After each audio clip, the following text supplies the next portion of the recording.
for tonight. So we've got a bit of, you've heard the phrase love triangle, but we've got a bit of a fight triangle going on between Alexa Grasso, Jennifer Maia, and Manon Fiorot up there at flyweight. And it could get interesting. So we've had one fighter calling out one fighter, another fighter calling out the other, and then one of the fighters that got called out said, I'm down for it. So it all started with, and I'll bring this up on the screen here, this article by MMA Junkie. Says, Alexa Grasso wants to test herself against Jennifer Maia. She gave the champion her toughest fight. And I want to talk about this because, I saw some other takes on it, and I think they were trying to push a certain narrative a certain way. So I wanted to give my view on it as well. It says, Alexa Grasso knows she's not too far from UFC gold. The UFC women's flyweight contender feels she doesn't have many fights left before the organization comes calling with an opportunity to fight for the championship belt. Grasso, 14-3 MMA, 6-3 UFC, is coming off a first-round submission win over veteran Joanne Wood in the co-main event of UFC on ESPN 33 last month in Columbus, Ohio.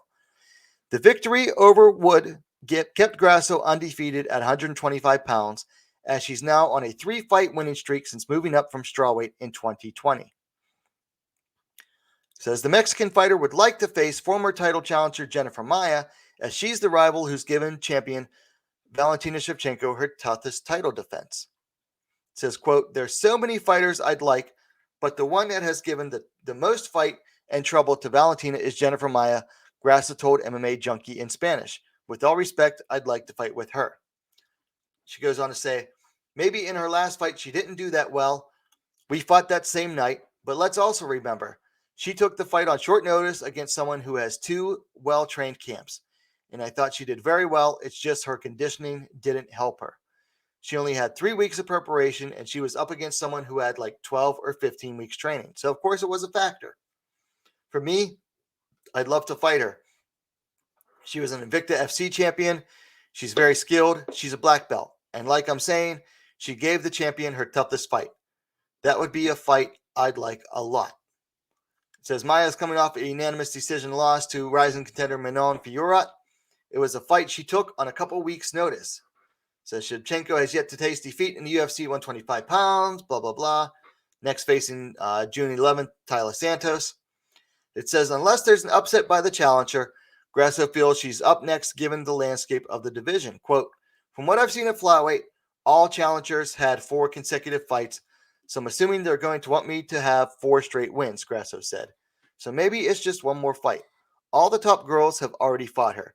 We're only missing her upcoming opponent, and then it's me. So here you have Grasso has called for a shot against Jennifer Maia. Now, right now, Maia is actually ranked below Grasso in the rankings. I believe Grasso is at number 4. Let me see if I can find that.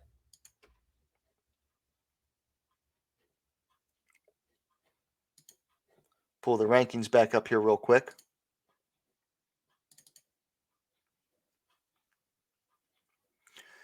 So we've got Grasso at 5, Manon Fiorot at 6, and Maia at number 7. Now, normally I think calling out someone lower ranked than you isn't always the best look. It kind of looks like you're trying to take maybe an easier fight. But I will say this.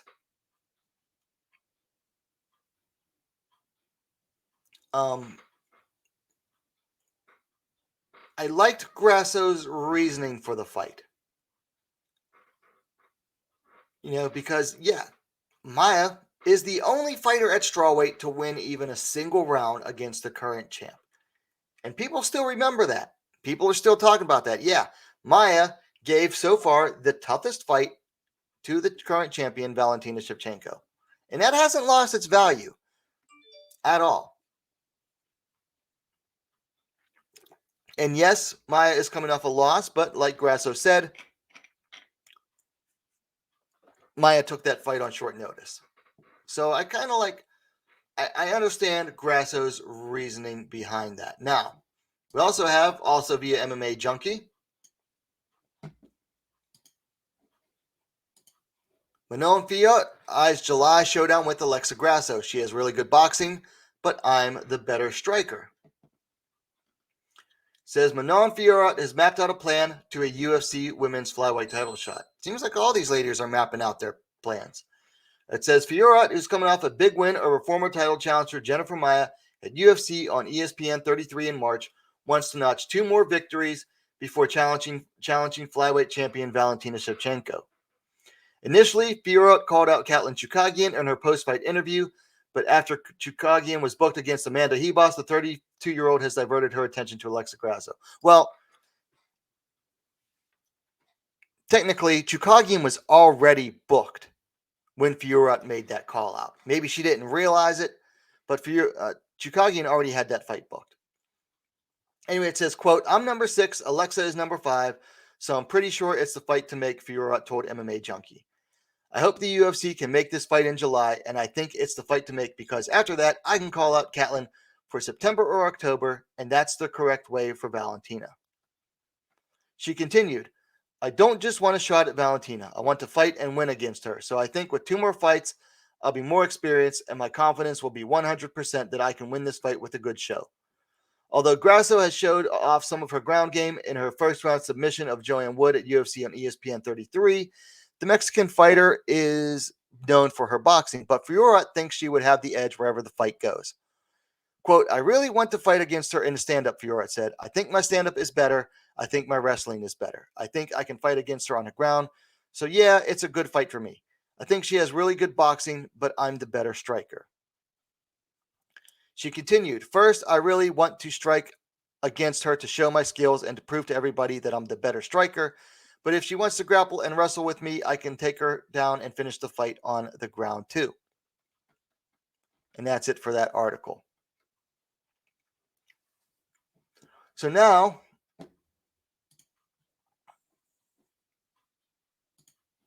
you've got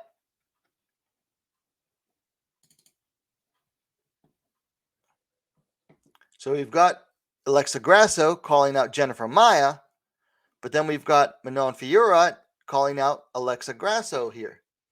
So we've got a pair of call-outs here. So we've already got this triangle circulating around. But wait, there's more.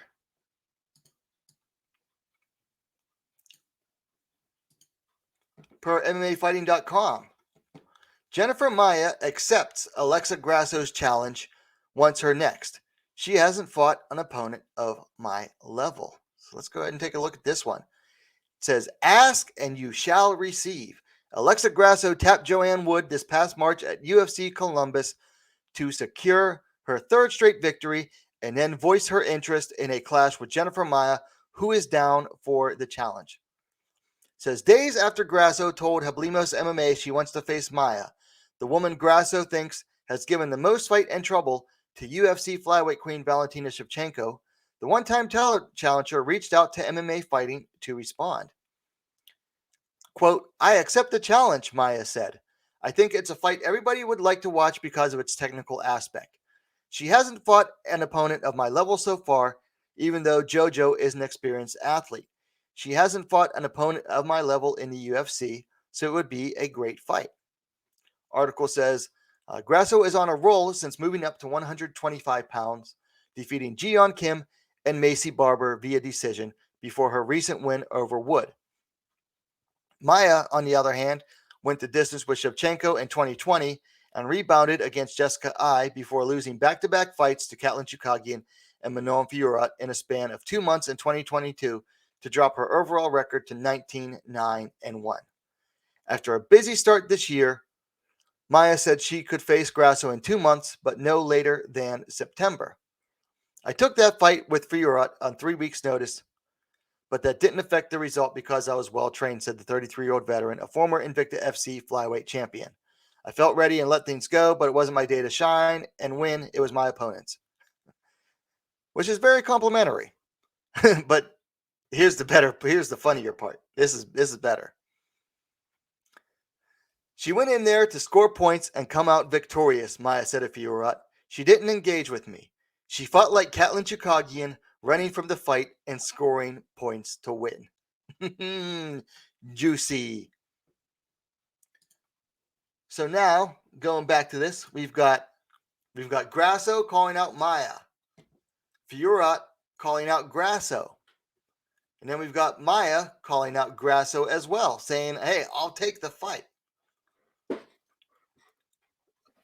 So you've got a pair of options here. You can go Grasso and Fiorot if you're the UFC, or you can also go Grasso and Maia.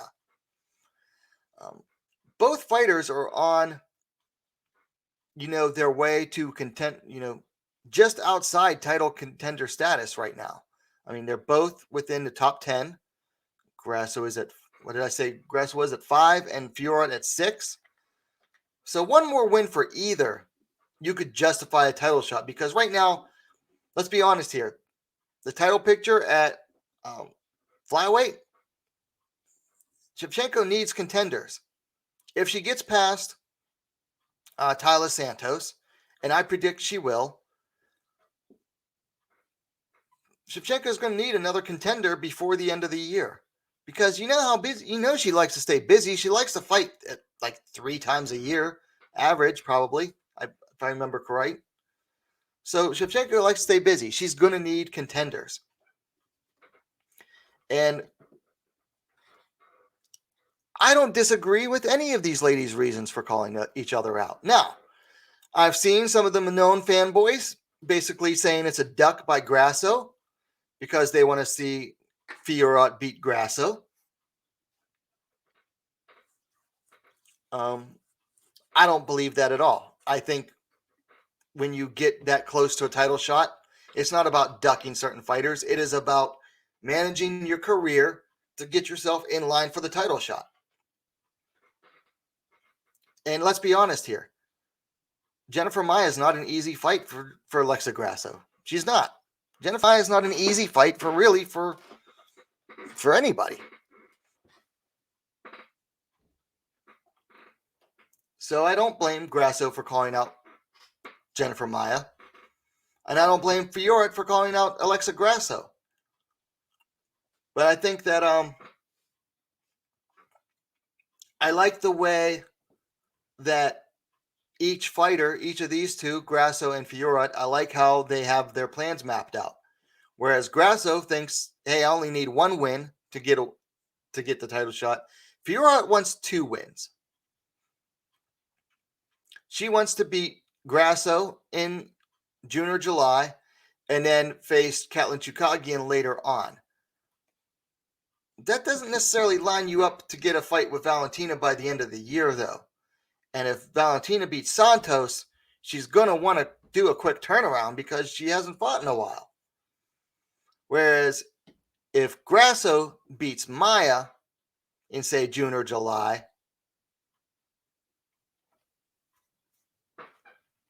I think that lines her up right away for that title shot, because she'll have, 4 straight wins at flyweight, 2 of them over top 10 fighters.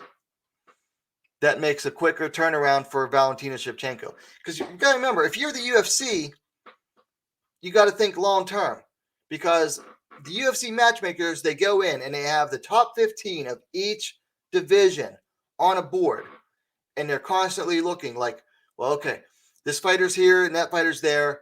And this fighter's booked here at this time against this person, and so on and so forth. Like, that's how the UFC does a lot of their matchmaking. They go into the meeting room, the matchmaker's room, and they look at those boards and they got to figure out, this fighter wants a fight, but this fighter's busy. How do we match it up? Stuff like that. So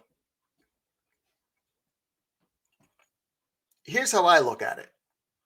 I don't care who ends up fighting who. I think Grasso beats Maia, and unlike a lot of people, I think Grasso has what it takes to beat Fiorot. Because if Grasso can get past the kicks of Fiorot, she's better on the inside than Fiorot is. Way better on the inside than Fiorot is. So I think it's a winnable fight for Grasso either way. So as a Grasso fan, it really doesn't matter to me. But I think when it comes down to it is, if you've got two fighters that say, hey, I want to fight her. This fighter says, I want to fight this one. And this fighter says, hey, I want to fight her. That's the easiest fight to make because you've got two fighters who want to fight each other. One fighter calls one out, which people always want. You always want fighters calling out other fighters. And then the other fighter goes, yeah, I'll fight you. The fight's practically made already. Drop paperwork, send it out, get it signed, boom, the fight's booked. That's the easiest way to do it. So I don't care which way it goes because as a Grasso fan, I think she's capable of beating both fighters. But I think the easier one to make, and that keeps things going in the division, is Grasso versus Maia. For Fiorot, she called out Chukagian and then backtracks it, goes, Chukagian was booked. So now she's calling out Grasso. Maybe you should have been smarter on your post-fight call-out. Just saying. But yeah, it's definitely a little bit of not a love triangle, it's a fight triangle going on between these three. I think it's very interesting. It will be interesting, and it'll continue to be interesting to see how the matchmakers go through with everything. So those are my thoughts on that.